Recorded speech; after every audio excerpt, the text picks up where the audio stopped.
गुरु चिकित्सा के दम पर मानता आया है और आयुर्वेद में वह शक्तियां हैं, वह गुण हुआ करते हैं। हमारे बीच में आदरणीय डॉक्टर पीसी जैन जी जयपुर से विराजमान हैं। आयुर्वेद वह शक्तियां हैं जिनके दम पर, जिन जड़ी बूटियों के दम पर भारत ने अनेक असाध्य बीमारियों पर विजय प्राप्त की है, जिन पर आचार्य भगवान का बहुत भरोसा था।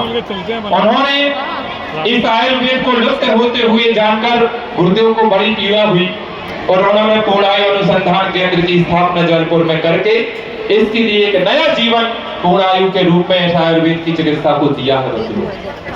गुरुदेव ने अगर मंदिर बनाए हैं, अगर दीक्षाएं दी हैं, अगर शास्त्र रचे हैं, तो वहीं ऐसा देश का, ऐसा सेवा का कोई कार्य नहीं है, ऐसा कोई कार्य नहीं है जो आचार्य गुरुदेव विद्यासागर जी के आशीर्वाद से धरती पर हुआ ना हो। अगर अभी बीच में बात आई थी कि अगर हम सभी कहें कि आचार्य भगवान को भारत रत्न की पदवी मिलना चाहिए, बंधुओं, वह इस ब्रह्मांड के रत्न थे, वह विश्व के रत्न थे। भारत रत्न की पदवी उनके सामने बहुत छोटी, उनके चरणों में बहुत छोटी। और इसके साथ ही उन्होंने स्वास्थ्य के क्षेत्र में अस्पताल बनाने के लिए भी बहुत कार्य किए। उन्होंने देखा कि जैन समाज की संस्कृति को, इस भारत की संस्कृति को सुरक्षित कैसे रखा जा सकता है। हमारे घर की बेटियां ही इस कुल को आगे बढ़ाती हैं, हमारे संस्कार को आगे बढ़ाती हैं।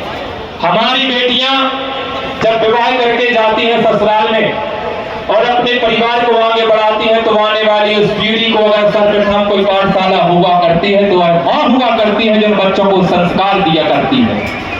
वह जैनत्व के संस्कार हो, वह मानवत्व के संस्कार हो, वह कोई भी संस्कार हो, अगर वह संस्कार दिया करती है तो मां दिया करती है। इसलिए आचार्य भगवान ने भारत के इस संस्कार को आगे बढ़ाने के लिए और जैन समाज में संस्कार बने रहे और इस संस्कारों का यह वट वृक्ष हमेशा फलता फूलता रहे, आचार्य गुरुदेव ने सर्वप्रथम प्रतिभा स्थली की स्थापना भारत में की।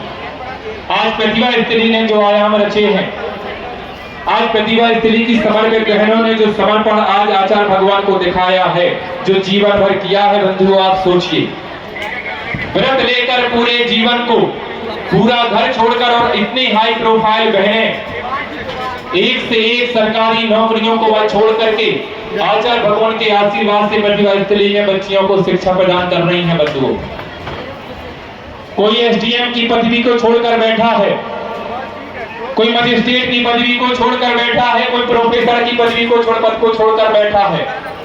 सबने अपने जीवन को पूर्ण समर्पित आचार्य गुरुदेव के चरणों में किया और आज प्रतिभा स्थली की बालिकाओं ने पूरे देश में डंका बजा दिया है। उस प्रतिभा स्थली की बालिकाओं ने एक बार जोरदार तालियां और बालिकाओं के सम्मान के लिए और उन दीदियों के लिए मैं बजाना चाहता हूँ। प्रतिभा स्थली में केवल शिक्षा ही नहीं, संस्कार दिए जाते हैं। अभी संस्कार के रूप में परसों यहाँ पर एक कवि सम्मेलन हुआ था, ऑनलाइन वह डला हुआ है, आप कभी यूट्यूब पर देखना। छोटी छोटी बच्चियां थी, प्रतिभा स्थली पढ़ के निकली, उन्होंने आचार्य भगवान को एक कवि सम्मेलन का आयोजन किया था।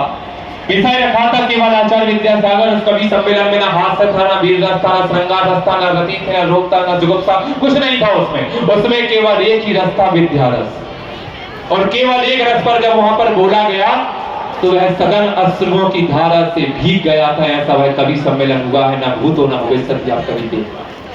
और बालिकाओं ने स्वयं रचनाएं की। उन्होंने लिखा, जब आचार्य गुरुदेव के चंद्रगिरी में चरण पड़े थे और जब आचार्य गुरुदेव ने अपनी अंतिम यात्रा उस समाधि स्थल पर पूर्ण की, उन्होंने लिखा, आप सभी इसको सुनना। इसके साथ ही आचार्य गुरुदेव ने रोजगार के क्षेत्र में जब उन्होंने देखा कि भारत में अगर कोई वैकेंसी निकल रही है, कोई भी राज्य में वैकेंसी निकल रही है, अगर कोई ऐसी वैकेंसी निकल रही है कि वह बालक उस वैकेंसी में अपने को जाना कभी नहीं चाहता था, लेकिन जब उन्होंने देखा कि 5000 पदों के लिए 5 लाख और 50